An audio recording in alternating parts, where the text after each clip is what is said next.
दोस्तों नमस्कार, मैं गगन सिंह लखनाटिया, रिस्क एडवाइज़र। मेरी स्पेशलिटी है बिज़नेस रिस्क मैनेजमेंट में और पर्सनल रिस्क मैनेजमेंट में। कुछ चीज़ें हमारे वश में नहीं होती, जैसे एक्सीडेंट। मैं बहुत ध्यान रखूँगा, लेकिन ज़रूरी नहीं है कि जो मेरे से टकराएगा, वो ध्यान रखेगा। बीमारियाँ, मैं बड़ा हेल्थी लाइफ़स्टाइल अपना रहा हूँ, लेकिन ज़रूरी नहीं है कि मैं जो खा रहा हूँ, वो सही ही हो। उसमें बनने से पहले मिलावट हो। जैसे आजकल फ्रूट्स में पेस्टिसाइड वगैरह होते हैं। तीसरा, मृत्यु। मृत्यु तो अटल सत्य है, वो तो होनी ही होनी है। दोस्तों बीमार हों या एक्सीडेंट हो या मृत्यु हो, 2 बड़े नुकसान होते हैं। पहला होता है आप नहीं रहे या आप काम करने योग्य नहीं रहे। दूसरे शब्दों में बोलता हूँ, आप काम करने योग्य नहीं रहे या आप नहीं रहे। काम करने योग्य आप कब नहीं रहते? बीमारी में, एक्सीडेंट में।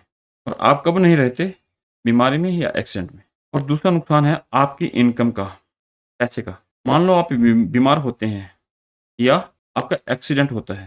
दोनों ही सीवियर केस हैं, बड़े केस हैं। ट्रीटमेंट चला, सर्जरी हुई और आप बच गए। ट्रीटमेंट हुआ तो ट्रीटमेंट के लिए पैसा चाहिए। ट्रीटमेंट के बाद रिकवरी के लिए टाइम चाहिए। हो सकता है आप फुली रिकवर भी हों, फुली रिकवर ना भी हों। लेकिन दोनों सिनेरियो में एक्सीडेंट या बीमारी से लेके रिकवर होने तक तो इनकम स्टॉप होती ही होती है। दूसरा, इस पीरियड में बहुत बड़ा खर्चा होता है। अगर आपके पास सफिशिएंट हेल्थ इंश्योरेंस है, बीमारी के हिसाब से, मान लो आपको ब्रेन हैमरेज हो जाता है और आपको डॉक्टर बोलते हैं 20 लाख लगेगा, तो आपका 20 लाख का इंश्योरेंस है, तो ठीक है, आप काफ़ी हद तक बच सकते हैं। लेकिन आमतौर पे इतना इंश्योरेंस होता नहीं है। हम अपनी एसेट्स में से पैसा निकालते हैं, अपनी जमा पूँजी से पैसा निकालते हैं, वहाँ से अगर हमारा इनफ्लो बंद हो जाता है, तो हम अपने रिलेटिव्स और फ्रेंड्स से पैसा लेते हैं और ट्रीटमेंट करवाते हैं। एग्ज़ाम्पल देते हैं, मान लो वो रिकवर हो जाता है, रिकवर तो हो गया, उनकी इनकम बंद हुई थी, वो फिर से शुरू हो गई। लेकिन वो इनकम नहीं होगी जो एक्सीडेंट या बीमारी से पहले थी, कि अभी वो उस लेवल पे काम नहीं कर पा रहे हैं। दूसरा, कर भी पाएँ, लेकिन उन्हें थोड़ा एक्स्ट्रा काम करना पड़ेगा क्योंकि उनको अपनी फैमिली का लाइफ़स्टाइल भी चलाना है और ये साथ ही साथ आपको जो आपने लोन्स लिए थे आपकी फैमिली ने आपके ट्रीटमेंट के लिए, वो भी पे करने हैं। और अगर आप काम करने योग्य नहीं रहते, तो फैमिली को वो काम करना है। अभी यहाँ पे मुश्किल शुरू है। आपकी पत्नी, जब आप थे, आप उसको बाहर निकलने नहीं देते थे। मैं हूँ ना कमाने वाला, मैं आपके हर शौक पूरे करूँगा। मैं भी बोलता हूँ, आप ही नहीं बोलते। जान है मेरी वो भी।